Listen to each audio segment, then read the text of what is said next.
When Mike was younger, who did he want to be? Like, who did he aspire to be? Yeah. I wanted to be, no. It's interesting you say, I didn't want to be like Muhammad Ali because where I came from, Muhammad Ali didn't come from the world I came from. I came from filth and scum and sewage. So I wanted to be mean like Sonny Liston and Jack Dempsey. I wanted to be ferocious. I wanted to kill you with my stare. William Harrison Dempsey, or simply Jack Dempsey, was a part of a boxing fight that changed humanity forever. Dempsey was born in Manassa, Colorado on June 24, 1895. On his father's side, he has Irish roots. On his mother's side, Cherokee Indian roots. Dempsey had 12 brothers and sisters.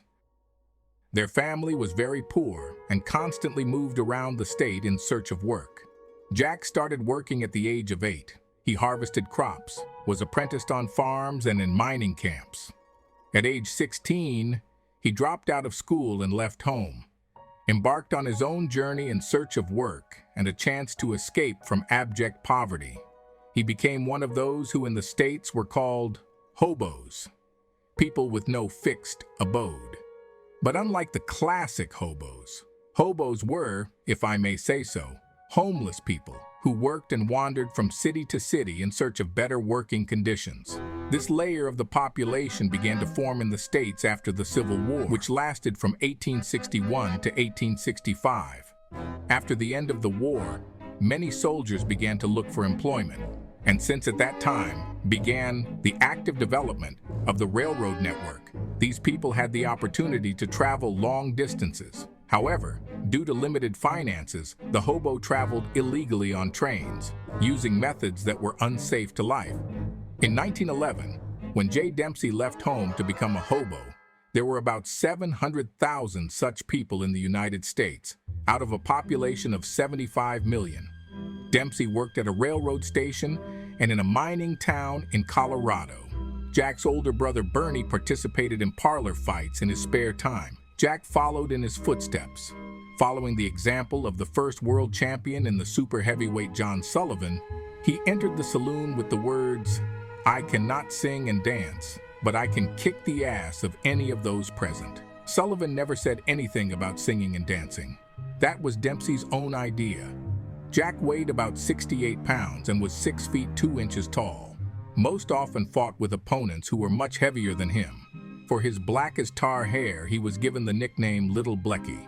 It is still worth explaining why Dempsey, who was called Harry in the family, decided to call himself Jack. He was a fan of the first middleweight champion of the world, whose name was Jack Dempsey. At that time, fighters often took nicknames of heroes of the past, and since he was also the namesake, everything came together.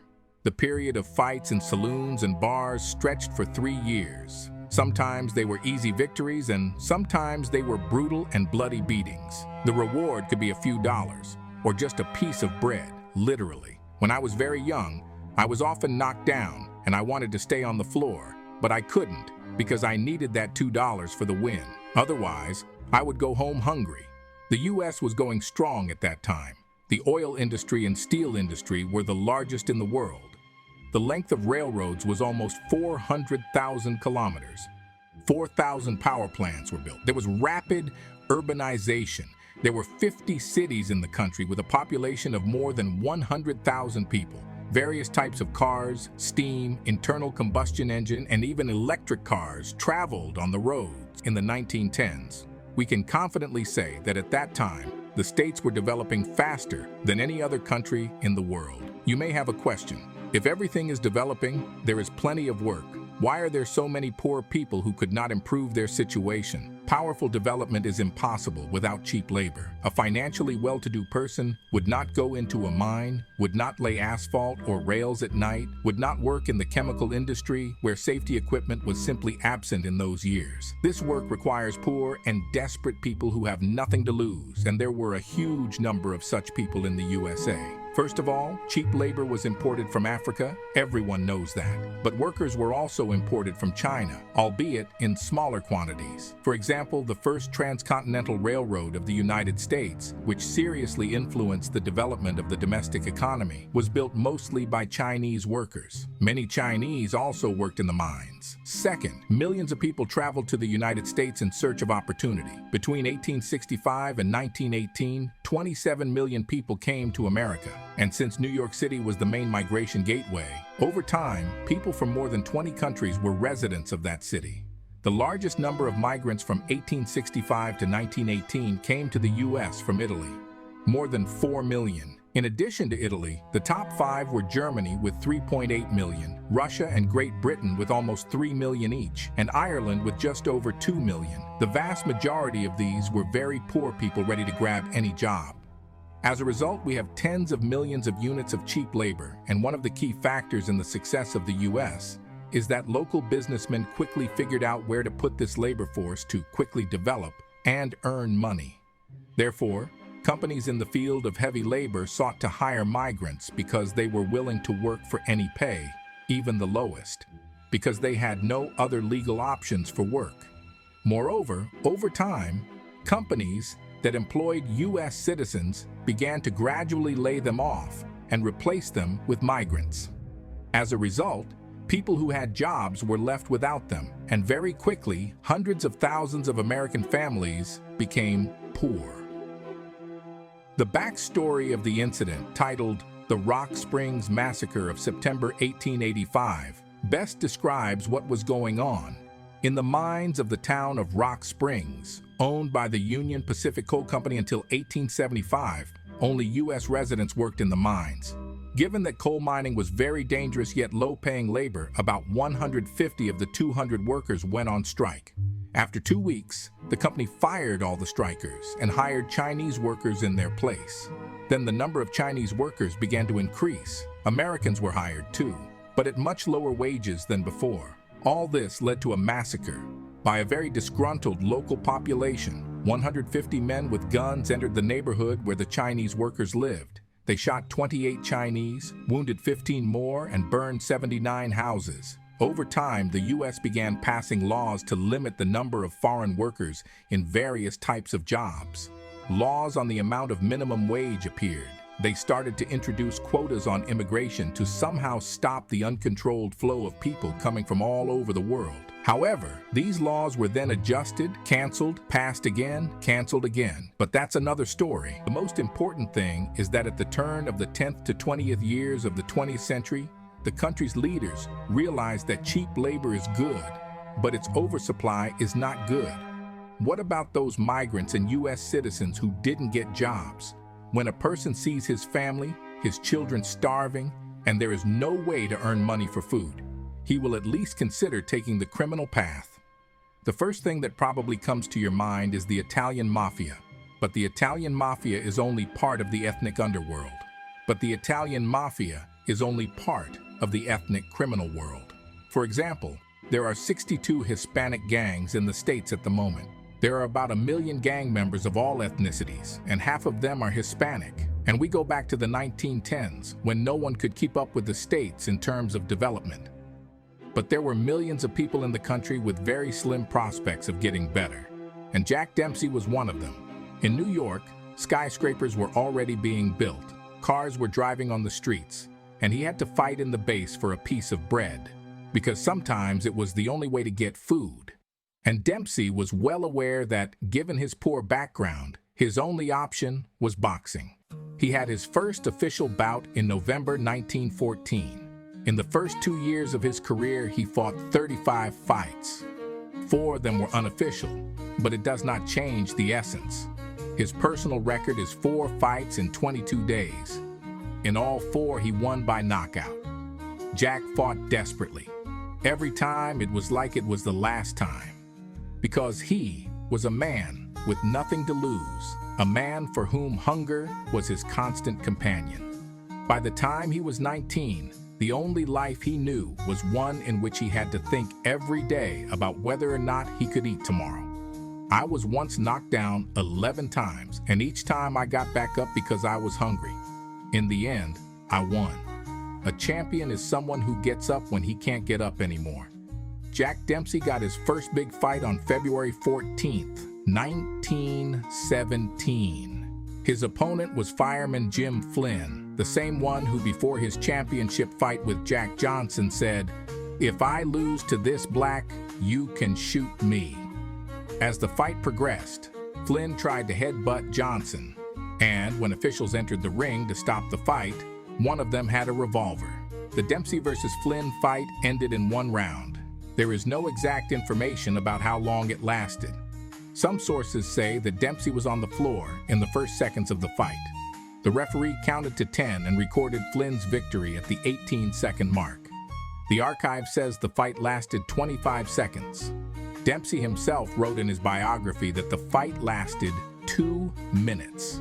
Flynn sent him to the canvas twice, and Jack's brother intervened and stopped the fight.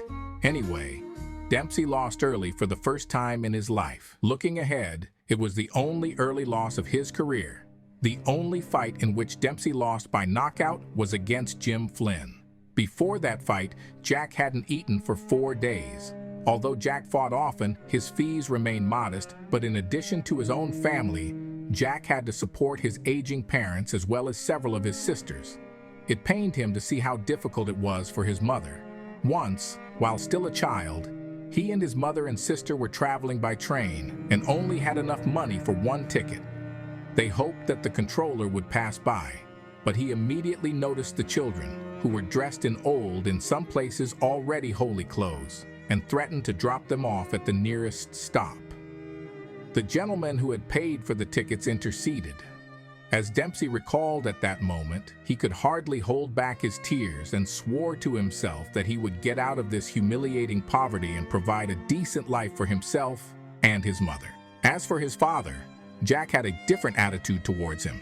Because his father believed that it was good where we were not, they moved around a lot. However, there were no improvements in conditions. Sometimes, his father would leave the house for weeks or even months, promising to return with money, but usually returning with nothing. So Jack felt sorry for his mother, who had a hard time pulling a very large family most of the time alone. After the defeat of Jim Flynn, Dempsey traveled to California. His intuition led him exactly where he needed to go. In one of the California gyms, manager Jack Curls saw him, better known as Doc Kearns. He offered Dempsey his services. Kearns would become Joey Maxim's manager in the future, and his already imposed services would have to be utilized by Archie Moore. Kearns saw a fire in Dempsey that he had not seen before. He began paying Jack's household expenses so that he would finally stop living on a shoestring. He bought him new equipment and started hiring sparring partners. Kearns was a professional boxer himself. Although he had 1 win and 7 losses to his credit, Doc knew boxing.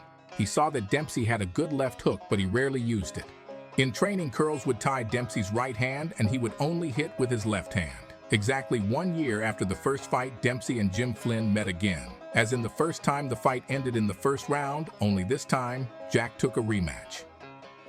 Just 11 days after that, Dempsey faced one of the potential title challengers, Bill Brennan. Dempsey dropped his opponent 5 times and eventually won early in the 6th round. Jack was nicknamed Manassa for his style. The day after the fight with Brennan, Dempsey bought a newspaper with an article about his victory, cut out the article, wrapped $150 in a newspaper clipping, and sent it to his mother, who had never held such a sum in her hands until that moment.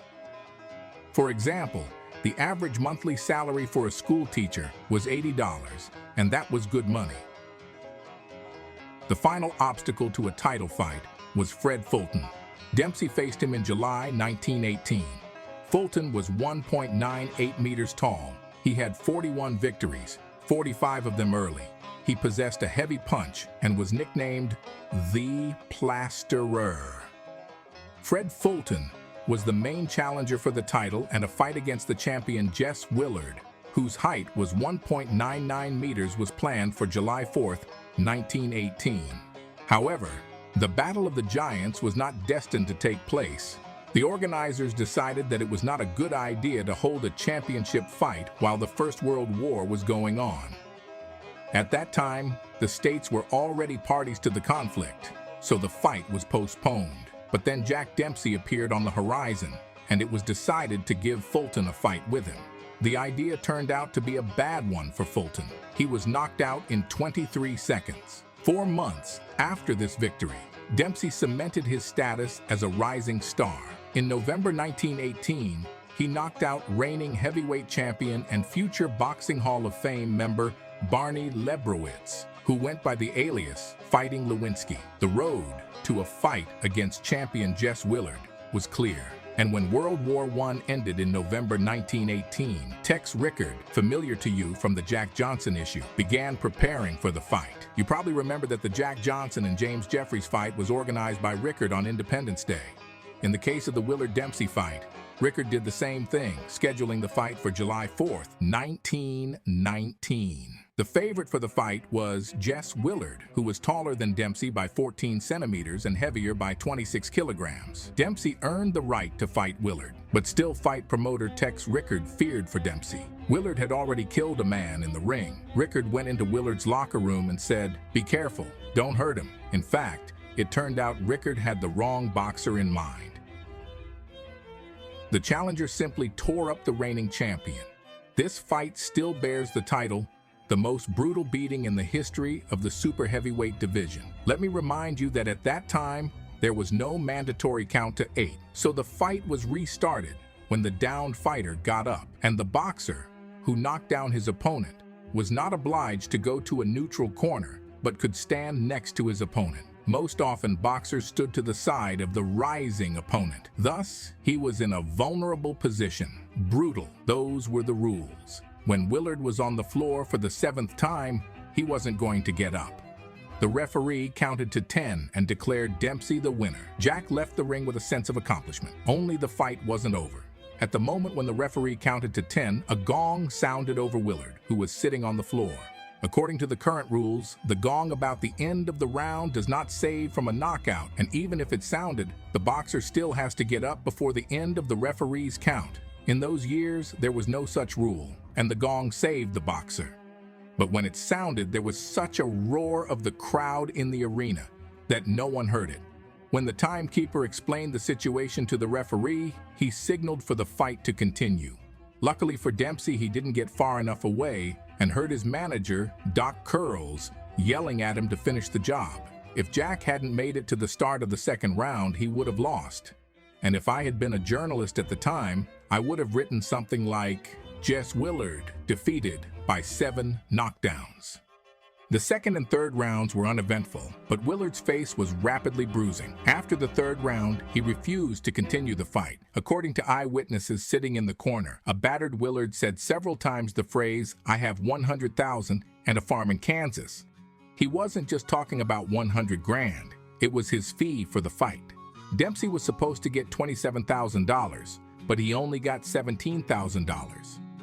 His manager, Doc Kearns, took 10 grand out of Dempsey's fee and betted on him to win. Not just a win, but that Jack would win by knockout in the 1st round. If he did, Kearns would win $100,000. But in the end, Doc just robbed his boxer of $10,000. Dempsey wasn't mad at him, because if it wasn't for Kearns, it's far from certain that he would have made it to the championship fight, especially since even $17,000 was a lot of money. Kearns' desire for various kinds of scams and quick riches will still play a role in Dempsey's career. But all of these financial arrangements have moved to the background, because on that day, July 4th, 1919, the face of professional boxing has changed. Jack Dempsey became the new champion in every sense of the word. With his performance, he ushered in a new era of professional boxing.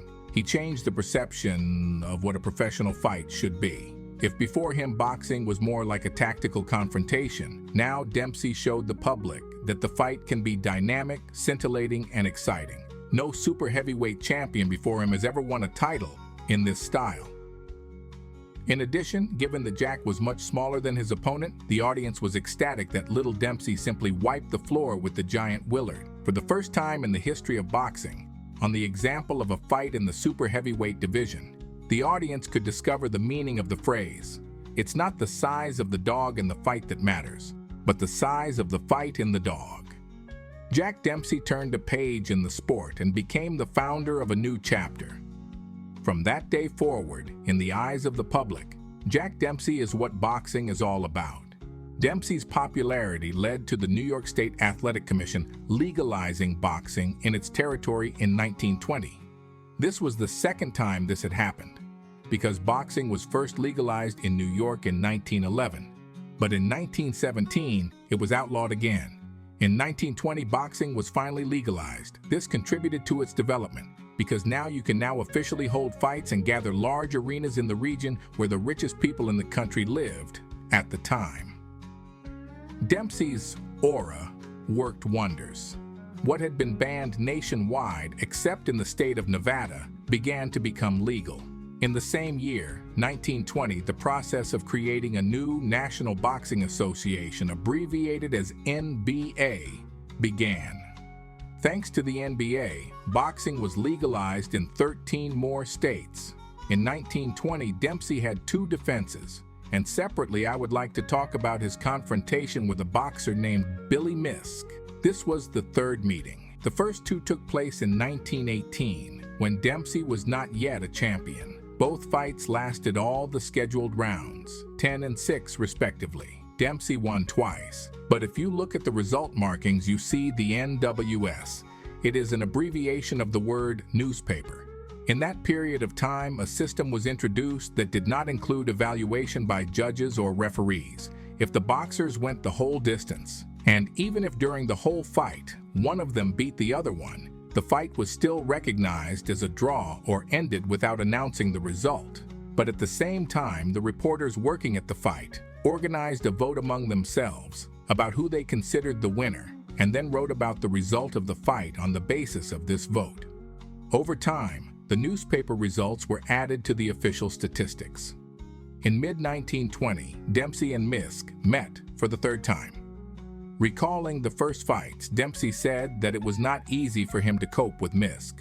The 3rd fight, Jack won by knockout in the 3rd round. Miske not only lost by knockout for the first time, he was on the floor for the first time. Dempsey talked about how he felt there was something wrong with his opponent, and the truth was scarier than imagined. Billy Miske was terminally ill.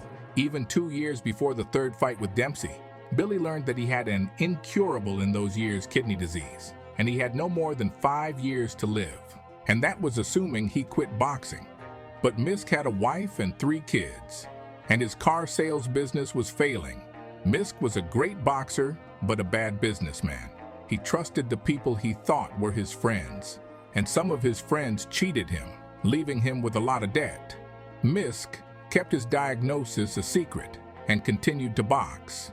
He had no other choice. He couldn't leave his debts to his wife and kids. Since he learned of his diagnosis, he has fought 33 fights, including a championship fight against Dempsey. In 20 of them he won.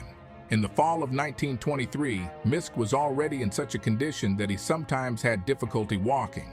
By then he had paid off all his debts, but he wanted to give his wife and children a Christmas they would remember for a lifetime. He called his manager and asked him to organize a money fight. After much persuasion, the manager agreed. Miske was to face former title challenger Bill Brennan, who had met Dempsey twice. Miske and Brennan met 3 times, 1 draw and 2 wins for Miske. Bill didn't train at all before this fight. He was just saving up his strength to go out one last time and give it all he had left. On November 7th, 1923, Billy Miske, untrained, with a hanging belly, 55 days before his death, stepped into the ring for the last time. And he didn't go out to serve a number and get a check. He went out to win. Billy Miske knocked Brennan out in the 4th round. He made a decent $2,000 for the fight. The most popular car of those years, Ford Model T, cost in 1923 $360. Miske gave his family a Christmas party. He bought his wife the piano she had dreamed of for years, bought the children all the presents they asked for. He put the rest of the money into an account. On December 25, 1923, Billy Miske gave his family the best Christmas of their lives. A week later, on January 1st, he died.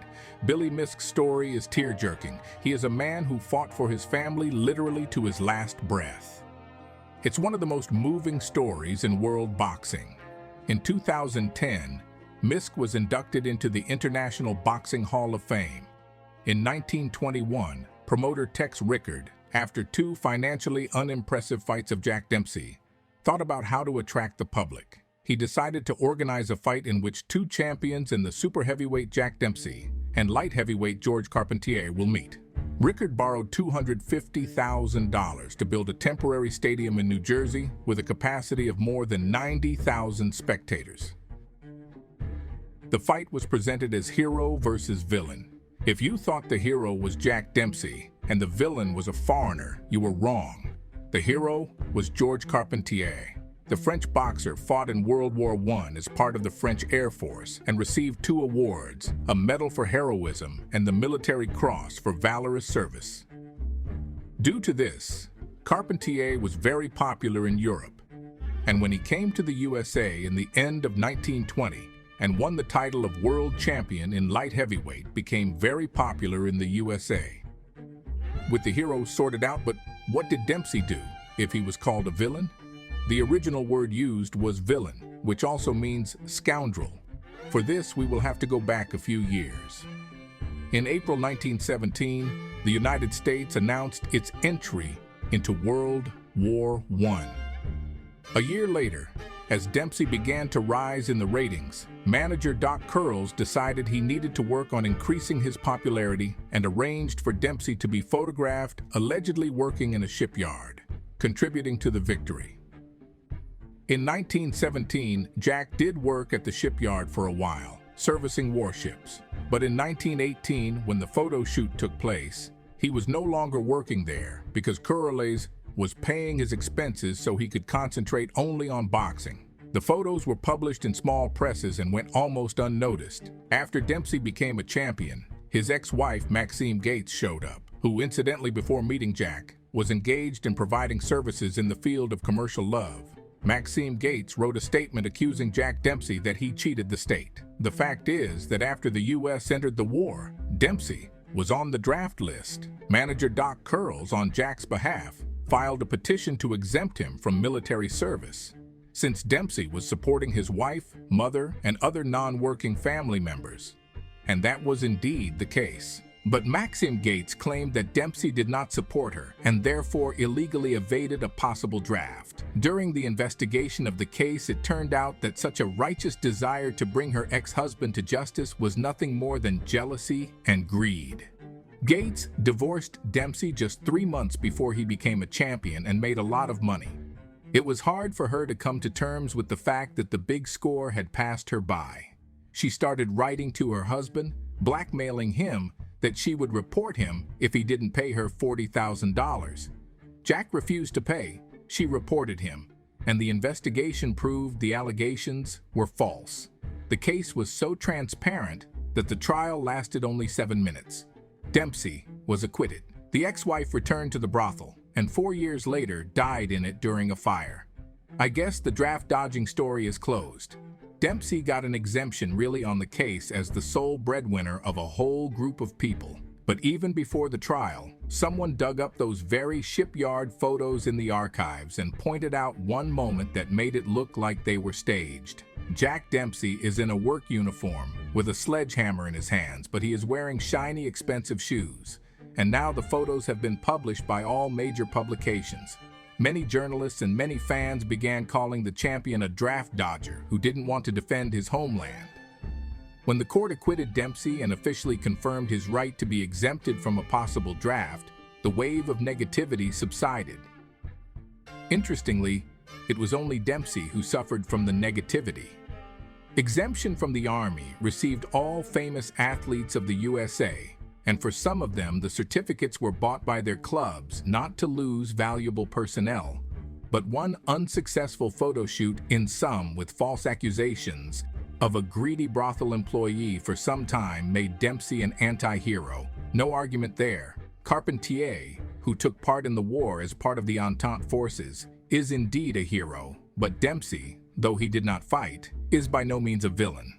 But it was more profitable for the ticket club to present it that way. Tex Rickard is called the greatest promoter in the history of boxing for a reason. I already told you about his innovation in the issue about Jack Johnson. But Tex Rickard was also the first promoter to realize that the best fight that sells best is the one where the good guy fights the bad guy. If both are good, you have to find a way to make one of them bad, even if it's your boxer. But it's business as usual here. Nothing personal, just business. Tex Rickard called the Dempsey-Carpentier fight the fight of the century. It's the third time he's used the term. Rickard holds the record for it. No promoter has ever organized the fight of the century 3 times. And to make it 3 fights in 12 years, Tex Rickard guaranteed the boxers record fees. Dempsey got $300,000, Carpentier $200,000. Rickard's efforts to promote the confrontation were justified. Dempsey versus Carpentier was the first fight in history in which the bar of $1 million from ticket sales was exceeded. The proceeds amounted to $1,789,000. It was also the first fight in history to be sanctioned by the National Boxing Association, which 40 years later would become the WBA. Since 1921, the New York State Athletic Commission officially began to recognize the champions. In 1922, there was a publication, Ring Magazine, which also recognized the champions.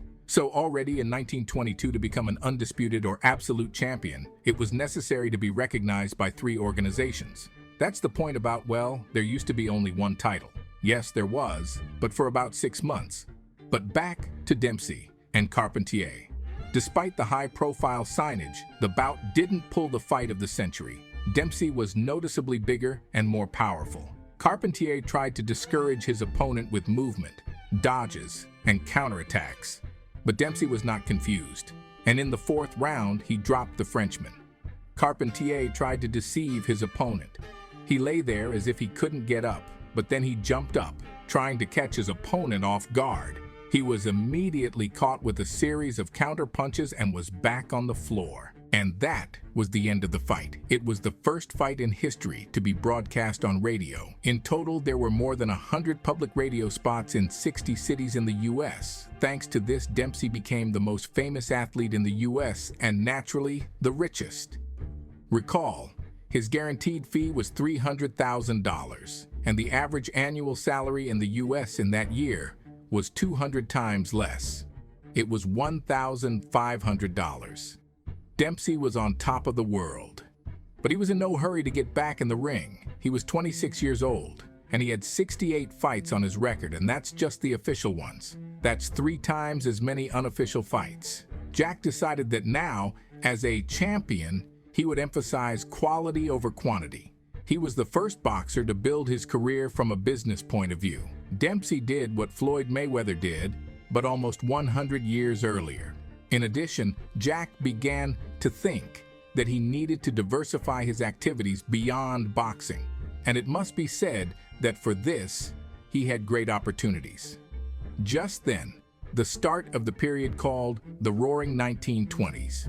This is a period of powerful economic growth, as well as the development of various spheres. 1920 was the heyday of jazz, the beginning of the era of sound movies. Radio broadcasting developed rapidly. Receivers were in almost half of American homes. Television began to develop. The first transatlantic television transmission was carried out. The signal from London went to the state of New York. In 1928, the first television set was sold. Before this decade, automobiles had been a luxury item, but now they were a product of mass consumption. When the Ford Model T saw the light of day in 1928, its price was $850. In the mid-20s, the peak of production reached 2 million cars a year, and the price fell to $260. A school teacher could save up for a car in about 6 months, but that only applied to teachers who taught in white schools. Dempsey began to probe the showbiz industry back in 1919. After winning the title of champion, Tex Rickard organized Jack to participate in a humorous skit with Charlie Chaplin, who challenged the champion. It took only 5 seconds for Chaplin to knock Dempsey out. Beginning in 1921, Jack began holding exhibition bouts, playing occasional roles in movies, and attending various public events. Just 5 years ago, he was fighting for food, and now he was one of the most recognizable and wealthy people in the country. Movie stars, politicians, and businessmen wanted to shake his hand and socialize with him. In 1922, despite the fact that Dempsey did not go to the ring, he was declared world champion according to the New York State Athletic Commission and according to the only established edition of boxing called Ring Magazine. Thus, Jack became a champion in 3 versions: National Boxing Association, New York State Athletic Commission, and Ring Magazine. At that time, Dempsey had already been followed for a year by a boxer who dreamed of fighting for the title of world champion in the super heavyweight division. He had already fought on Dempsey's undercard once before, but the man wasn't challenging. He was waiting for an opportunity to make a name for himself in the ring. We'll come back to this enigmatic boxer. For now, we'll go back to the spring of 1923. The authorities of the city of Shelby, Montana, decided that against the backdrop of the oil boom and the development of automobile travel should somehow attract attention to the city itself. The best advertising for them, as they thought, would be to hold a fight in the city for the title of world champion in super heavyweight on Independence Day. To do this, they approached Jack Dempsey's manager, Doc Kearns, who gave them the following terms. The city of Shelby must pay Dempsey $100,000 on the day the contract is signed, another $100,000 60 days before the fight, another $100,000 the week before the fight. On top of that, the city picks up the opponent's fees and organization costs. And not to say it's an unrealistic amount of money, but Shelby is a town of 2,000 people. Yeah, Montana was an oil-producing state at the time. The state had a population of only 500,000 people. The vast majority of them were workers, for whom even the cheapest tickets, which cost $20, were too expensive. The city leaders thought about it.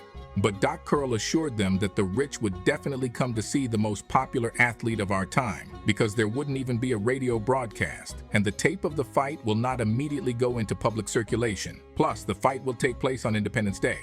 There was another point of the agreement, which except for draconian cannot be called. According to this clause, if the city of Shelby delays payment to Jack Dempsey for at least 1 day, the fight is canceled. And the money that had already been paid to Jack stayed with him. There was a real possibility that Dempsey could make $100,000 to $200,000 just like that, without the fight. After much deliberation and meetings, the city leaders accept Doc Kearns' terms. The first $100,000 was paid without problems, and the contract was signed by Kearns and not Dempsey, who was not aware of all these tricks. Then the problem started. The city government had to talk the banks into saving the situation. The second payment was also paid in full, but the third payment was $72,000, and it was late. It was a huge sum, but it wasn't enough for Kearns, because the bigger the fee, the bigger his managerial percentage. Kearns called his bluff. He stated that Dempsey would not make the fight, although Dempsey himself continued to prepare for the fight, not even knowing that at this moment his manager is literally ruining a small town. The town leaders persuaded Kearns to make the fight. He agreed, but demanded to be reimbursed for the missing amount from ticket sales. They built a 40,000-seat arena for the fight. The income from ticket sales should have exceeded $1 million, but there were few people willing to attend the event. It was too long and inconvenient to get to the venue. Only 7,000 tickets were sold, and the income amounted to $200,000, and it would have been a good fight. But it was boring. The opponent, Tommy Gibbons, thought not about the victory, but about how not to lose by knockout, and Dempsey, as not tried, could not show a bright fight, which lasted allotted 15 rounds and ended with a victory Dempsey judges' decision. When it came time to compare revenues with expenditures, the Shelby city government did the math and wept. They had spent $350,000 and only made $200,000. Of that $200,000, they had to pay the missing $28,000 to Jack Dempsey, and it was still unclear what to do with Tommy Gibbons, to whom they had promised $150,000. Fortunately for the great businessmen from Shelby, Gibbons did not need the money, so before the fight was afraid to swing rights and took their word without a written guarantee. So they gave him $7,000 and sent him home saying, "I'm sorry, but it's better this way than no way." The day after the fight, Dempsey, Gibbons' 4 banks in the state of Montana, declared bankruptcy, and the city of Shelby almost ceased to exist. Kearns earned $45,000, Dempsey $255,000. But 2 months later, Jack faced a more difficult task. His opponent was the champion of South America, Luis Firpo. He was 1.9 meters weight, almost 100 kilograms. He was on a series of 26 victories, of which 21 won anticipatorily. Firpo had a very aggressive style of fighting. Given that Dempsey was shorter and lighter at 11 kilos, the intrigue was ratcheted up a notch. Revenue from ticket sales amounted to $1,250,000. The fight was held in the arena in the center of New York, and to see the performance with their own eyes came about 80,000 spectators. And these people did not regret that they came. The fight begins with Dempsey rushing forward, and Firpo meets him with a punch, and Jack falls on his knee. It's a knockdown, but the referee didn't notice it, and after that, it was the turn of the challenger's falls. After one of the falls, Firpo Dempsey rushes in for a takedown. The Argentine hits him on the back of the head and then strikes him on the chin, and the champion touches the floor with his glove in order not to fall. The referee didn't see it. After two more Firpo falls, Dempsey is knocked down again. Only now it's hard to miss because Jack is flying off the ropes, nearly hitting his head on the typewriter of one of the reporters. Dempsey got back in the ring and continued. The fight ended in the second round and lasted a total of 4 minutes. To date, Ring Magazine considers the first round of this fight to be the most entertaining in the history of the super heavyweight division. Dempsey received $470,000 for the fight, including the last fight in just over 2 months. Jack earned $750,000. Babe Ruth, one of the greatest baseball players in history, who played from 1914 to 1935 for 22 years, earned $850,000. Dempsey earned slightly less in just 2 months. Taking into account the previous fees at the time of the fall of 1923, Jack Dempsey became not only the first boxer, but also the first athlete in history, exceeded the bar of $1 million in total income. And this is only from sports performances, and there were still income in showbiz. At 28, he was the richest athlete in the world. He was one of the richest men in the world.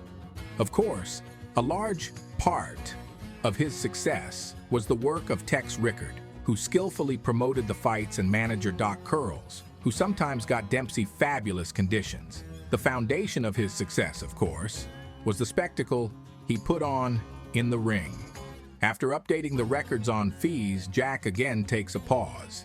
He again plunges into secular life, appears on the stage of the theater and cinema, and just on the set meets his second wife, Estelle Taylor, an actress in Hollywood. Looking ahead to say that Dempsey had 4 wives. Participation in various film projects, of course, was not free. Registration of transactions was a manager, Doc Kearns. Up to a certain point, Dempsey was not interested in how his manager is doing business. He didn't even know what essentially unacceptable terms Kearns had imposed on the city of Shelby. Dempsey's interest in his real financial condition was not just a matter of chance. As Jack told himself at some point, he had a fear that perhaps his age would not allow him to perform in the ring for a long time, and he was not ready to return to hard work. So he wanted to make sure that everything was in order with his money, and on his behalf did not do something that could tarnish his reputation. So he asked for a full report from his manager Doc Kearns. He delayed and then showed only a part of the papers, but the full report Dempsey never saw. However, Jack still learned the details of how Curly worked on his behalf on the deal on his fight in the city of Shelby. And he didn't like it. He didn't like it even more when Curly's continued to use racketeering-like methods in making some of the deals for Dempsey's participation in public events or shootings. Of course, there was more money to be made from it, but Dempsey's reputation was important. Disagreements began, but Kearns had worked in the mode of impudent adventurism all his life. He didn't see how to act otherwise. Why be a gentleman and make a good living when you can be cheeky and make a lot of money? Representing Joey Maxim arranged everything so that Maxim received for the fight $100,000 and more, $800. That was in 1952. And in 1926, Dempsey decided to fire Kearns. The latter accepted the resignation and surprisingly silently disappeared from the champion's life. While Dempsey was doing his business outside the ring, The leading positions of world boxing began to come out the very boxer who had been watching Dempsey for years, but he did it silently because he was not used to throwing words to the wind. He was waiting for the moment when he could fully challenge the undisputed super heavyweight champion. Some of you have probably already guessed who we're talking about. That man's name is Gene Tunney. Gene Joseph Tunney was born on May 25, 1897 in New York, in a family of Irish migrants. The name Gene stuck to him in early childhood. His younger sister called him Gene because she could not pronounce the name James. Gene had 6 brothers and sisters in all. Tunney loved to learn. He read a lot already at an age when children usually prefer to focus on playing games. But Tunney had no time for games.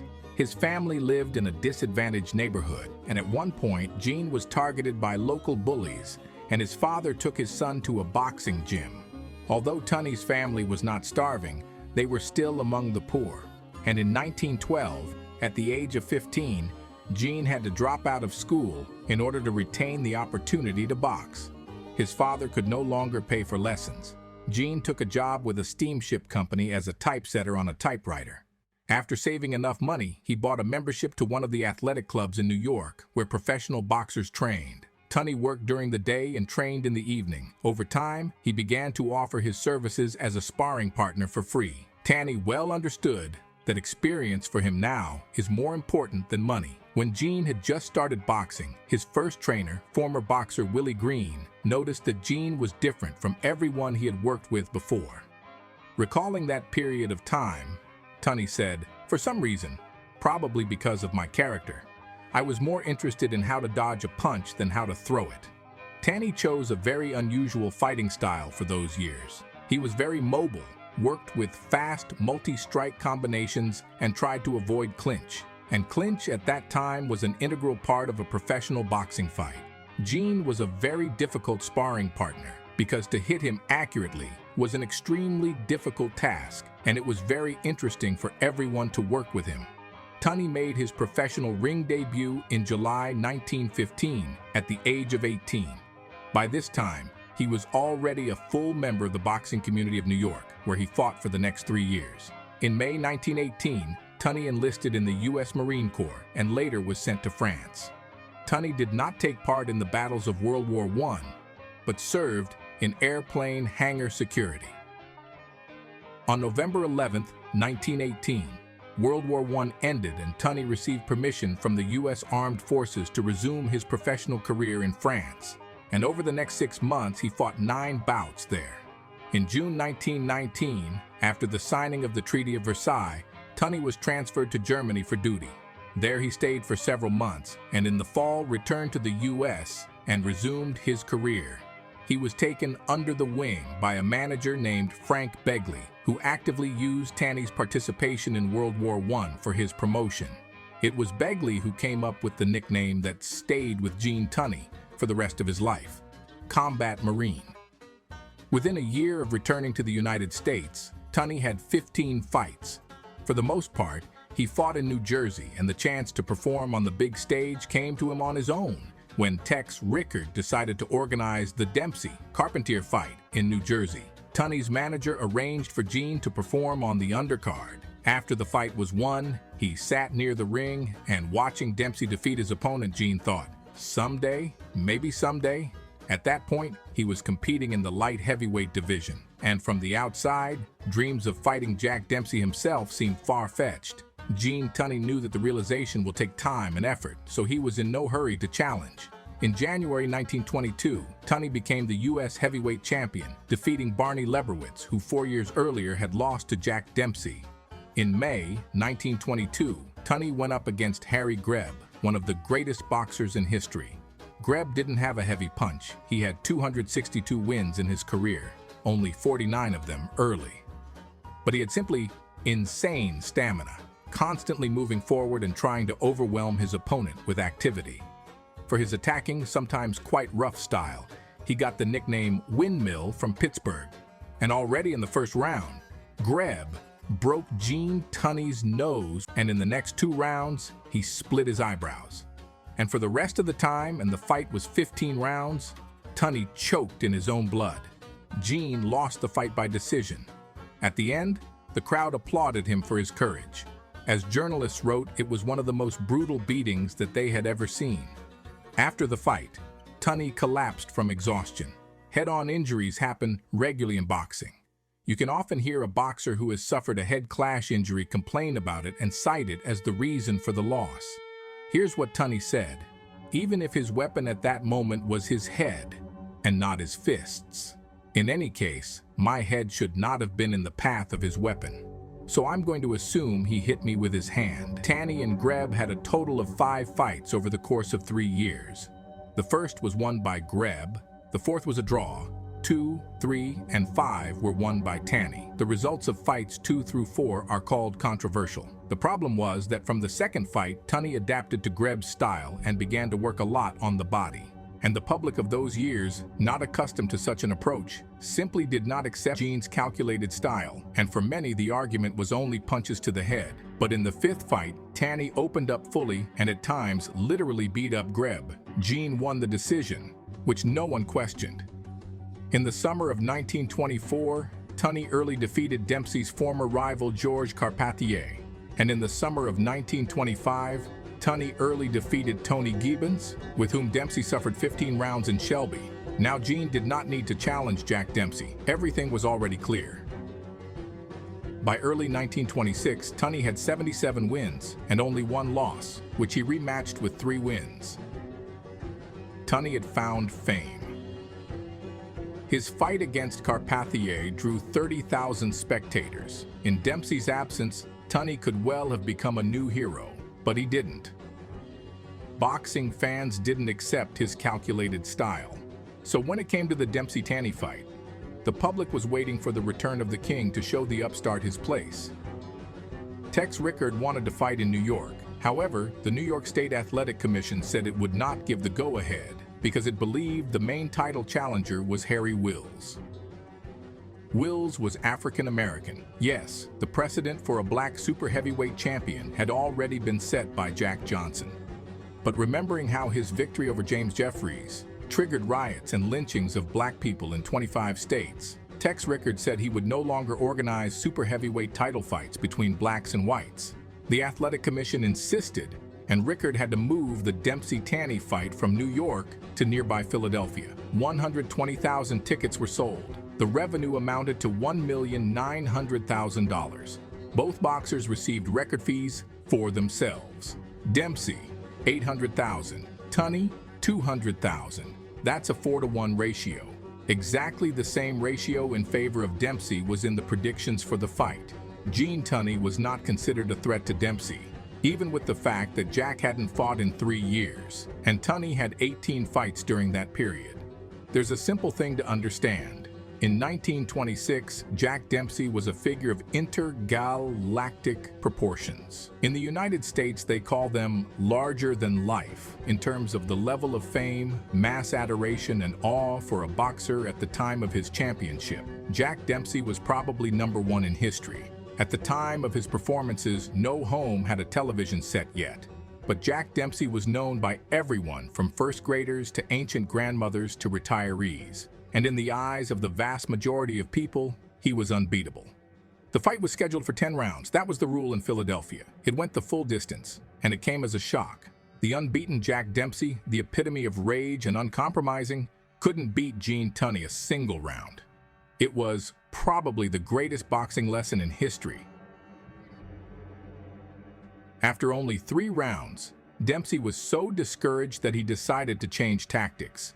Here's what he said when recalling the fight. "After 3 rounds, I had only one thing on my mind.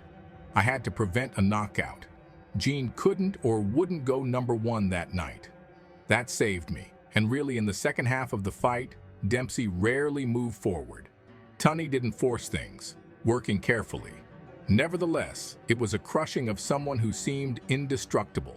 Gene Tunney, a boxer with the looks of a Hollywood actor, defeated the most intimidating fighter in history. At the time, that's what it looked like. But what most people didn't realize at the time was that Tunney had raised the bar to a new level. He made another breakthrough that was no less global than Dempsey's. If Jack Dempsey is an unprecedented display of rage and uncompromising, Tunney is an individual style and the art of deception. And how can we not think of Pierce Egan again? Tunney changed the vector of development of professional boxing.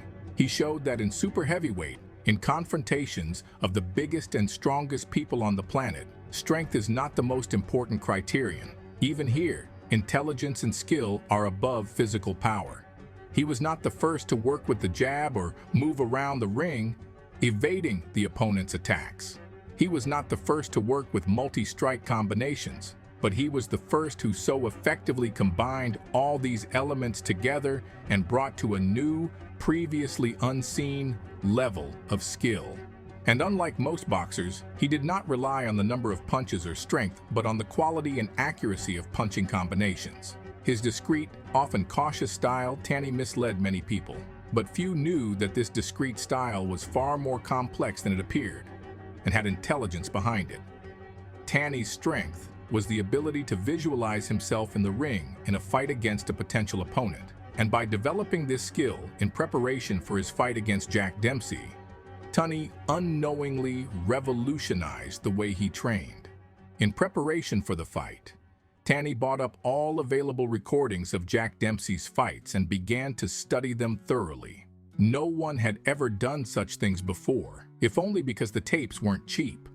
But Tunney decided not to save money. He studied every movement of his future opponent and then fixed it in his eyes and in his head, went over the options of how he would act at certain moments. Even before the Dempsey fight, he had 100 fights against Jack in his head.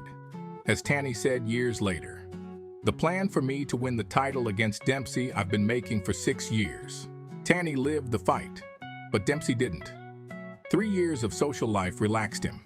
He knew who Tunney was, but having lost his fighting tone, Jack just didn't see his real power. There was another factor. You've probably forgotten about his manager named Doc Kearns. Jack fired him, and that was the end of the story. Dempsey thought so himself, but Kearns, cut off from the trough, held a grudge and waited for the moment to strike. Just as Dempsey began to prepare for his fight against Tunney, he received a subpoena from his former manager. That was only the first bit of unpleasant news. The second was that Kearns blocked all the money that was in Dempsey's accounts. It turned out that Kearns had taken care of this possibility in advance. Without saying anything to the boxer, he reserved the right to manage Jack's money. The third piece of bad news was that even Jack's new fees still fell under Kearns' control. In fact, I'd completely forgotten about Tunney and the upcoming fight with him. I was in one of the toughest fights I had ever had with Doc Kearns. I felt like I was spending every day on the court instead of in the training ring. The court fight against Kearns was helped won by Tex Rickard. He was able to give Jack back control of his money and cut off Kearns' ability to claim future royalties. But the fear of being left with nothing after so many years of labor made itself felt. Dempsey had been under nervous strain for a long time, and he really wasn't prepared for the fight in the best way.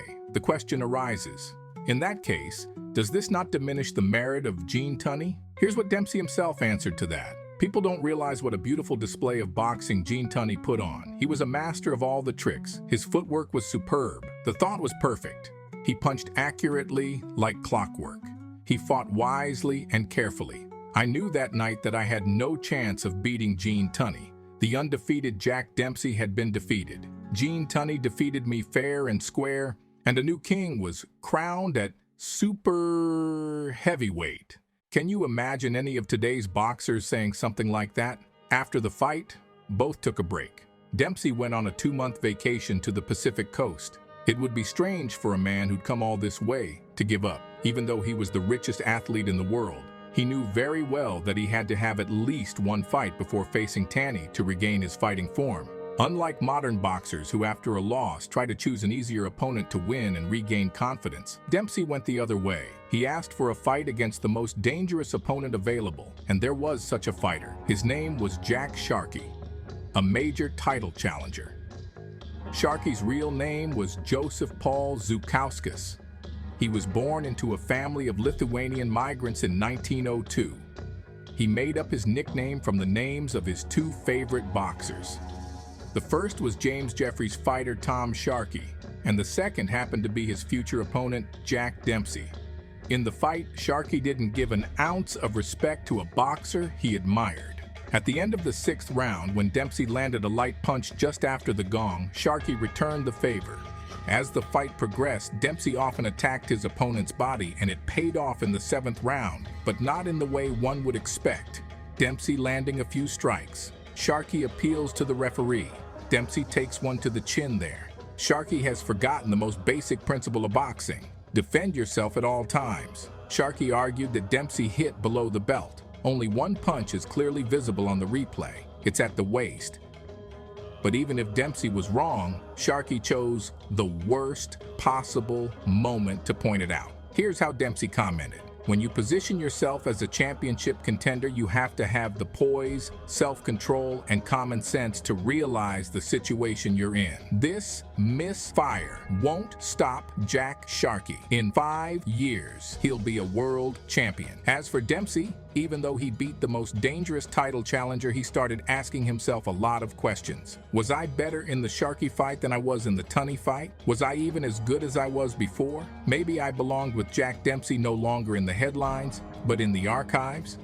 Along with these questions, Dempsey kept his bank account, which had several $1,000,000 in it, in his mind, and concluded that if he didn't have the desire to test himself in a rematch with Tunney, he wouldn't be asking these questions now, but would simply end his career. Then Tex Rickard came to him and said, "Remember you laughed at me when I said we'd sell $1 million worth of tickets for the fight against Carpathia. You can laugh at me again if you dare, because I'll tell you that in the second fight against Tunney, we'll sell $2.5 million worth of tickets."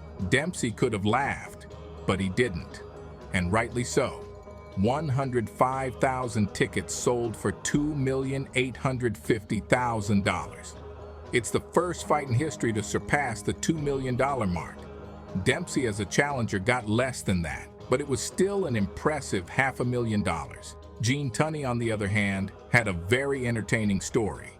After all the calculations, it was determined that his fee will be $990,445. At that time, it was the largest fee in the history of sports. But up to the coveted million was not enough just a little bit. But both in and out of the ring, Tunney always found an elegant way to achieve his goal. He wrote a check for $9,555 to Tex Rickard, compensating for the missing amount. And in return, Rickard presented Gene Tunney with the first $1 million check in the history of boxing and sports in general. And here's where the wording of the question is very important. Who was the first boxer to get $1 million check for a fight? And who was the first boxer to make $1 million a fight? Because it's not the same person. Gene Tunney is the first boxer to exactly receive a check for $1 million, not earn it. Because in reality, he earned $990,445. The actual earning of $1 million per fight would not happen until 36 years later. In the second fight between Sonny Liston and Floyd Patterson, there, both boxers surpassed the $1 million bar. When the second fight was officially announced, bookmakers published the odds, which had Tunney as the favorite. But the famous representative of the criminal world, Al Capone, put on Dempsey a huge amount, which according to various data was from $500,000 to $1 million, and then gave an interview in which he urged to bet on Dempsey. Of course, this created a wave of rumors that the fight was bought, and the bets on Dempsey flowed in a river, which changed the race, and now the confident favorite was the former champion. He even had to replace the main referee of the fight because there was a rumor that the brother of the referee made a big bet on Dempsey. But the rumors were not limited to the matter. As Tunney recalled many years later, he was approached by the people of Arnold Rod Stein. Rod Stein was one of the main figures of the Jewish mafia in New York. According to Tunney, he was offered $1 million to lose the fight. Tunney politely declined. Dempsey was also approached by people who said that for $100,000, they would ensure the result he wanted. Jack also refused, saying, "If my plan works, I'll win anyway. And if it doesn't work, then I'm considering this fight as the last one in my career for a reason." Anyway, there was a lot of excitement leading up to the fight, and rich people from all walks of life were trying to find a way to capitalize on it. When signing the contract for this fight, There was one curious episode. The fight was to take place in Chicago, Illinois. At the time, Illinois was considering instituting a rule that if a boxer sends his opponent into a knockdown, he must retire to the far neutral corner. It is only then that the referee starts the count. As you may have noticed before, boxers used to stand next to the opponent and most often from the side, pouncing as soon as the opponent got up on his feet, not letting him recover. Under the new rule, the opponent was far away, and there was time to get up and take a defensive stance. Dempsey insisted that the new rule was in effect for the upcoming fight, and as future events would show, this insistence may have influenced the outcome of the fight. As in the last time, the fight was scheduled for 10 rounds, but this time the picture was different.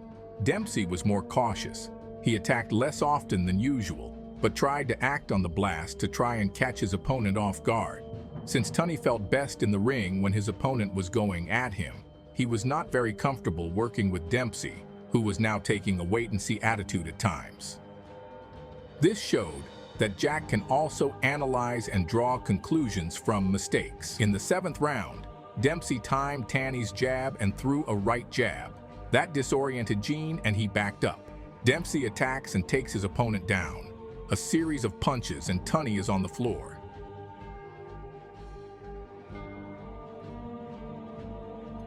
You can see by the look on his face that he is very seriously shaken up. But what does Dempsey do? He's the one who insisted on enforcing the rule of going to the far neutral corner. Jack mistakenly goes to the near corner, and while the referee was dealing with Dempsey, Tunney was given extra time to recover. The ref didn't start the count until 5 seconds after Tunney went down. Gene spent a total of 14 seconds on the floor. The referee did everything by the book in this situation, but Dempsey stole his own chance to regain the crown. Because of this fight went down in history as the long count fight. Would the result have been different if Dempsey had remembered the new rule? Maybe. On the other hand, a fallen boxer always relies on the referee's count, and Tunney probably would have been able to get up earlier. But then, his condition would have been worse, and it is not a fact that he would have been able to run back if he had gotten up earlier. I can only come to one conclusion. If Dempsey had done everything right, it would not have guaranteed him a victory, but it would have certainly increased his chances of getting revenge. In the 8th round, Tunney was already in full order and evened the score with a knockdown. In the end, he brought the fight to victory. I would like to say something to put an end to this story. Look how many punches Gene Tunney took when he found himself at the ropes. Having gotten up from a knockdown, only at that moment he showed more champion character than in our entire first fight. He had the heart of a champion. If he had not, he would not have gotten up even if the referee counted to 100. It was a great fight, and I do not think anyone has the right to criticize the performance of either of us. Gene won and remained a champion. If I said I wasn't disappointed, it would be a lie. I was disappointed, but once again I had to show modesty, no matter what the effort. I had a lot in my life that consoled me after losing the championship title. Tunney won 19 of the 20 rounds they fought together with Dempsey, but the problem was that the main topic of discussion was the only round Tunney lost, when Gene was knocked down. The paradox was that after the second defeat by Tunney, Dempsey became an even bigger hero to the public, and the fans believed that their hero had been robbed of the victory, and Tunney had received an undeserved gift. Of course, no one wanted to get into the details. Dempsey began to be called the People's Champion. In February 1928, 6 months after the second fight with Tunney, Jack Dempsey announced his retirement. Tex Rickard offered him more than $1 million for a third fight, but Jack refused. He was diagnosed with an injury to the eye muscle. He decided that it was better to take care of his health. Money is not an aim for me. I have a lot of money. I can walk and remember what day it is. In the end, that's more important. 5 months after Dempsey retired, so did Gene Tunney. In July 1928, he defended his title against Tom Heaney, earned $500,000, and announced his retirement. There is currently no opponent who could arouse public interest. If there was, I would postpone my retirement. But it looks like I can wait 2 to 3 years before a serious challenger appears. That's too long. Both men retired as rich men. But in 1928, no one knew that the following year, one of the most fabulous periods in U.S. history would end in just a few days. After which, one of the most difficult periods in the history of the country would begin: the Great Depression. During the Roaring '20s, rapidly growing companies began to place their shares on the stock market. At the same time, newspapers began to advertise stock market gambling as a surefire way to get rich. Securities were bought not only by companies, but also by ordinary people who had discovered a new way to earn money. Demand arose. The stocks went up. Additional stimulation was provided by banks, which began to issue loans for the purchase of stocks. At the same time, the banks themselves were also in the game. They bought stocks with depositors' money. The stock market boom began, and along with it, speculation. The growth of stock prices ceased to be natural. It became artificial.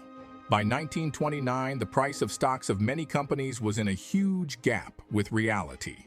The securities market turned into an inflating bubble. In parallel with this, technical progress led to a sharp increase in the production of agricultural and industrial goods. Many companies, and of different sizes, large, medium, and small, missed the moment when there were significantly more goods than people could buy. To simplify, imagine that U.S. residents were able to buy 1 million units of various goods per year, but manufacturers at that time produced 2 million units. Naturally, money was spent on the production of this unpurchased million, and no profit was received. Because the goods are not sold, they lie in the warehouse, and money is already being spent on their storage. As a result, the companies not only failed to earn, but also suffered losses, because of which they could not repay the loans taken and pay salaries. To do this, the companies had to take out loans in an even larger amount to repay the previous loan, salary debts, and continue working. But at the same time, they had to reduce production and reduce the staff. Layoffs led to the fact that poverty and unemployment began. From this, purchasing power began to decrease and the company's losses continued to grow. It turns out to be a vicious circle. Banks simply refused to issue new loans to some companies, believing that they would not survive, and there was no point in lending to those who most likely would not return the money. Against this background, the stock market, inflated to cosmic proportions, began to shake. But there was something else. Shortly before the crisis, a narrow circle of very large players with connections in the government and a full picture of what was happening in all areas of the state began to get rid of shares. And using cunning methods, they arranged the sale of shares among themselves in a circle, creating a false excitement, thus raising the price even more. Then the heated shares were sold to other buyers who did not see the trick. The closed club of big players earned huge money and left the game. At the same time, millions of unsuspecting people remained with papers on their hands, confident that the growth of prices will continue and after a while they will sell them more expensive than they bought. Only those who had a lot of money on their hands and could buy securities were not going to do it. They waited for the collapse to start in order to buy the shares they were interested in much cheaper. When on the background of the crisis of overproduction, the shares crept down, people who were used to constant growth panicked and began to sell their securities en masse, which led to the collapse. The first serious decline occurred on October 24, 1929.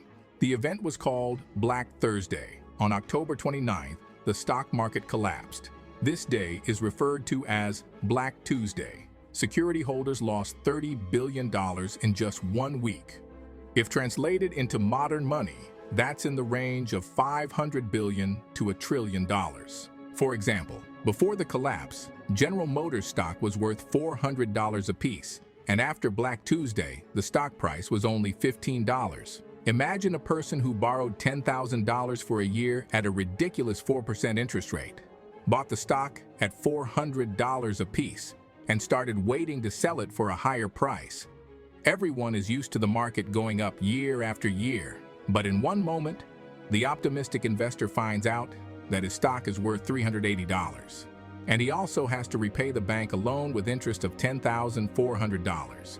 Yesterday, the person looked confidently into his secured future, but today it is not only that his security has turned into a toilet paper, but also the bank takes away his car and housing, because there is simply no money to repay the loan. In total, About 20 million people were caught up in a game in which they were very gently and painlessly instilled with financial behavior in which people spent more than they earned. And as a result, all of these people ended up below the poverty line. But it wasn't just those who gambled that lost money. As you may remember, many banks also invested in stocks at the expense of their depositors' money. And when panicked depositors ran to take their money out of the banks had no money. In the first year after the collapse of the stock market in the U.S., more than 700 banks closed. The bottom line of this grand pyramid scheme is this: a select group of rich people got even richer, and tens of millions of people became poor. The moral of the story is also simple. If someone promises you quick and easy enrichment, be absolutely sure that he will enrich himself, not you. And the enrichment will happen at your expense. By the way, the father of the future U.S. President, John F. Kennedy, was among those who seriously rose on the games with shares. In the years of stock market growth, he founded his investment company, made many successful investments, and sold shares at the very peak. Just a month before the crash. He then sponsored the election campaign of Franklin Roosevelt, who promised to repeal prohibition. When Roosevelt became President, Kennedy, knowing that prohibition would be repealed, invested in alcohol in advance. From 1929 to 1935, in times of crisis, Joseph Kennedy became one of the richest men in the world. He earned almost $200 million. By today's standards, that's between $6 and $10 billion. A little later, Kennedy uses his vast financial resources to sponsor the election campaign of his son, John, who would become the 35th President of the United States. As for the stock market crash, in the fall of 1929, as you might have guessed, it was it that triggered the Great Depression. Jack Dempsey was one of those who were seriously affected by it. Even before the crash, he invested in real estate, but most of his money was in bank accounts, and he lost a significant portion of his fortune, about $3 million. After this happened, his wife Estelle Taylor immediately filed for divorce. She sued Jack for $40,000 in cash, a house worth $150,000, and 3 cars. 2 years ago, Dempsey was a millionaire. Now he wasn't far from going to work in a factory, but unlike when he was young, now there was a name. Jack was back to doing exhibition bouts. After that, he was often invited to fight as a referee, because if the public knew that Dempsey would be at the event, tickets sold much better. However, in 1932, and this is one of the hardest years of the Great Depression, Dempsey thought about returning to the ring. Because of this, he decides to have an exhibition bout against an incumbent heavyweight named King Lewinsky in February. After 4 rounds, Dempsey came to the conclusion that he definitely shouldn't come back. The good news was that 23,000 tickets were sold for this exhibition fight, and Jack earned several tens of thousands of dollars. Not comparable to what it was before, but in current times, it was very good. Therefore, Dempsey decided to continue to hold exhibition fights, which brought a good income. In 1933, Jack receives an offer from the company Metro-Goldwyn-Mayer to participate in the filming of the movie The Prize Fighter and the Lady, where it was necessary to play himself. With a budget of $700,000, movie earned at the box office $1 million. By the way, Metro-Goldwyn-Mayer grew during the Great Depression and had profits even during the most difficult years. You may be asking the question, why did the movie industry grow when the country was in crisis? Dempsey was making money on fights that weren't even real. There's a reason they called it the Great Depression, because it was very hard for people, and they had to cope with a lot of problems. So they were looking for something to distract themselves, to forget themselves for at least 1.5 to 2 hours and clear their heads. That's why in times of crisis, the entertainment industry can grow as fast, and sometimes even faster than in prosperous times. Remember the surge in sales of game consoles and games during the 2020 lockdown. Back in the days of his active career, Dempsey seemed to have a premonition of things to come, making connections in show business. And these connections, along with his insane popularity in the 20s, helped him to swim out in the years of crisis. In 1935, he was again quite firmly on his feet and opened a restaurant in New York, which immediately began to enjoy great success. I'm sure many of you have seen the first movie of the Godfather trilogy and may remember the part of the movie where Michael Corleone meets Virgil Salvanzo and police captain McCluskey to eliminate them during dinner at Luis's restaurant, as Michael stands outside before his guests arrive. Behind him is Jack Dempsey's restaurant. You can even see pictures of a young Jack and his nickname at the top. But what about Gene Tunney, you might ask? How did he weather the crisis? Hitting Gene Tunney has been tough, not only in the ring, but outside of it as well. The crisis did not affect him at all. In 1928, Tunney married a girl named Polly Lauder. Polly had two grandfathers, an ancestor, George Lauder, and a great-uncle, Andrew Carnegie. These two men ran the Carnegie Steel Company, a steel company founded by Andrew. In 1901, they sold the company for $300 million. After the sale of the company, Andrew Carnegie surpassed oil tycoon John Rockefeller in financial wealth for a time. When Lauder married Gene Tunney, her grandfathers were no longer alive, but she inherited a very solid part of their wealth in the form of multi-million-dollar properties, as well as acquaintances with the richest and most influential people in the country. Gene Tunney was in a very favorable position, due to the fact that firstly he was well known, and secondly he was a very intelligent and educated man. He was invited to a senior position in one of the companies. It turned out that Gene Tunney is not only a classy boxer, but an excellent manager. In the mid-30s, Tunney was on the board of directors of several large industrial companies, insurance companies, and even banks. Gene Tunney earned dozens of times more after retiring from boxing than he did while performing. In 1941, Gene Tunney was 44 years old. He was successful, rich, and famous. But when Japanese forces attacked Pearl Harbor in December 1941, Tunney returned to the service. He was first in charge of physical training for pilots and later became head of the Navy's physical training program. Periodically, he performed inspections in the Hawaiian Islands. The participation of a big boxing star like Gene Tunney also had a great motivational effect. As a result, Gene Tunney is the only world champion to have both World War I and World War II honors. What about Dempsey, you ask?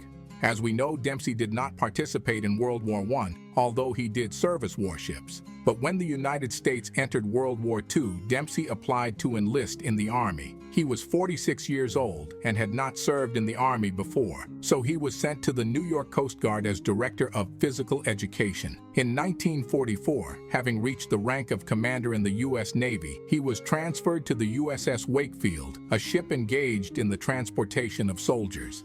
In 1945, Dempsey requested a transfer to USS Arthur Middleton, which was scheduled to be used to transport soldiers in the planned assault on the Japanese island of Okinawa in the spring of 1945. At the moment when on May 8 European time and May 9, 1945, Moscow time, the act of surrender of the German armed forces was signed, World War II was not over. And I'm sure many of you don't know this, but the Soviet Union's participation in World War II was not over either. The war in Europe ended on May 8th or 9th, depending on the time zone. But there was also a Pacific War zone. Japan did not support Germany's surrender and continued the battle. On April 1st, 1945, the invasion of the island of Okinawa began. It was mainly carried out by American troops with the support of British troops. The military operation lasted nearly 3 months and ended on June 23, 1945. The 50-year-old Dempsey did not take part in the fighting, but he served on the USS Arthur Middleton as it transported soldiers to the island during the fighting. After the capture of the island, Dempsey personally landed on Okinawa. Some historians believe that the heavy battle for the island and then the refusal of Japan to surrender led the U.S. to the idea that the capture of the main Japanese island of Honshu, which is larger than Okinawa almost 200 times, will cost very heavy losses and was made an unprecedented decision about which in the present time in the U.S. prefer not to talk aloud. We are talking about the events of early August 1945, namely the dropping of atomic bombs. August 6th on Hiroshima and August 9th on Nagasaki. And on August 9th, the Soviet Union exactly 3 months after it finished its participation in the war, re-entered World War II. Soviet troops, supported by the Mongolian army on the basis of the Yalta Conference, came to the aid of the United States and Great Britain in the fight against Japan, and began the Manchurian Operation, the result of which was the defeat of Japanese forces in Manchuria, a region of China, as well as on the territory of the northern part of the Korean peninsula, where North Korea is now located. All these events led to the fact that on September 2, 1945, Japan signed an act of surrender. This date is the date of the end of World War II. The fact that 50-year-old Dempsey, a wealthy and respected man, took the initiative to serve on a ship that was directly involved in the fighting is beyond description. One can assume that he wanted to take revenge in the eyes of those who called him a scoundrel and a bum for not serving during World War I. But it seems to me that Dempsey simply wanted to contribute to the overall victory because he is a fighter, a born warrior, and Jack's actions are best characterized by his own words. I was called a slacker in World War I and then called a hero in World War II. In both cases, they were wrong. When Dempsey returned to his home country, the attention he received was almost the same as during his years in the ring. He was a guest on various television programs and public events. Dempsey was most truly the people's champion. On July 21, 1955, the third bout between Jack Dempsey and Tunney took place. They wanted to find out once and for all who is still stronger, but in the end, friendship won. In fact, Dempsey and Tunney became friends after their second fight. First, they were rivals in the ring and then became close friends in life. By the way, becoming friends, they discovered one very interesting moment. It turned out that before their second fight, Tex Rickard told both boxers the same words. First, he would go out with Dempsey and tell him, "You're gonna win." Then he'd go to Tunney and tell him the same thing. Tunney died on November 7th, 1978. He was 81 years old. After his death, Dempsey said, "I feel like a part of me is gone. While Gene was alive, I felt connected to that wonderful period in the past. Now, I feel alone." Jack Dempsey died on May 31st, 1983. He was 87 years old. He left this world just 2 years before the moment when in the ring debuted a boxer who from the first championship fights will make a furor in the world boxing, comparable to what Dempsey did. It's even a bit of a pity that they didn't get to meet. Jack Dempsey is a man, a phenomenon, a man, an era, a blockbuster man.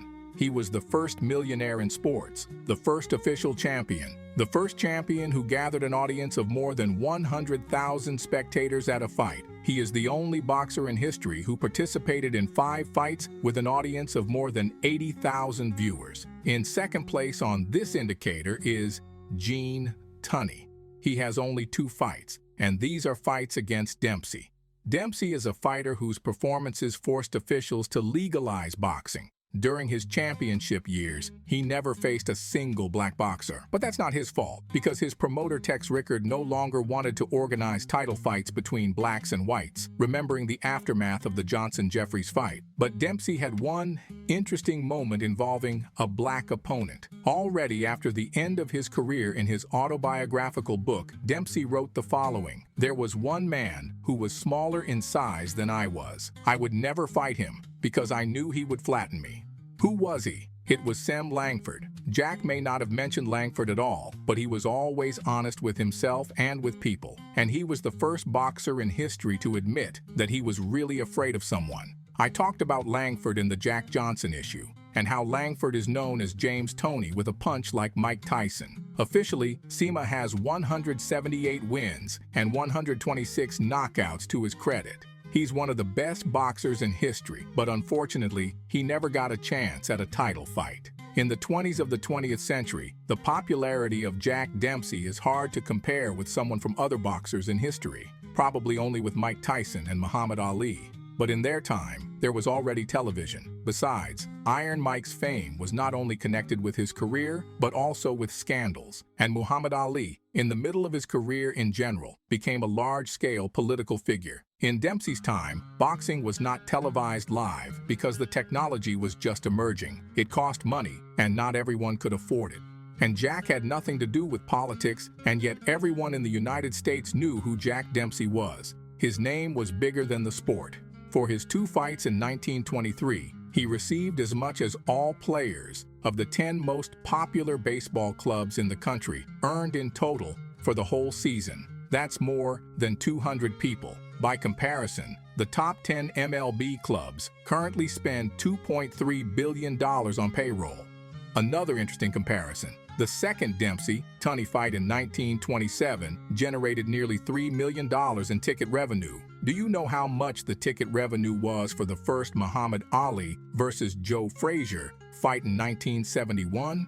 $1.5 million. Yes, the Ali-Frazier fight was held in a closed arena, and there was an opportunity to watch the fight live, unlike the Dempsey-Tunney fight. But still, looking at $3 million in 1927 and $1.5 million 44 years later, you realize that the scale of the Dempsey-Tunney fight was definitely not less than the other most famous and iconic fights in boxing history. Dempsey was the epitome of a fighter. People had never before seen such an inordinate concentration of rage and aggression, and that was his advantage over Gene Tunney in the eyes of boxing fans. Dempsey looked like a born fighter, and Tunney looked like a university professor. By the way, Gene once gave a lecture at a university in the United States on the works of Shakespeare. Can you name even 3 boxers who could give a lecture on one of the classics of world literature? I don't think so. Jack Dempsey and Gene Tunney are 2 phenomena. One was recognized immediately. The other was only recognized over time. But it happens that it takes a few years or even decades for people to look at a person or event with different eyes.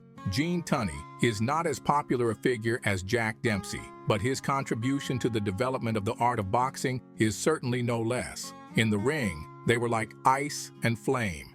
Dempsey was as if he was trying to burn his opponent, and Tunney was like freezing him. And yet, in life, they were alike.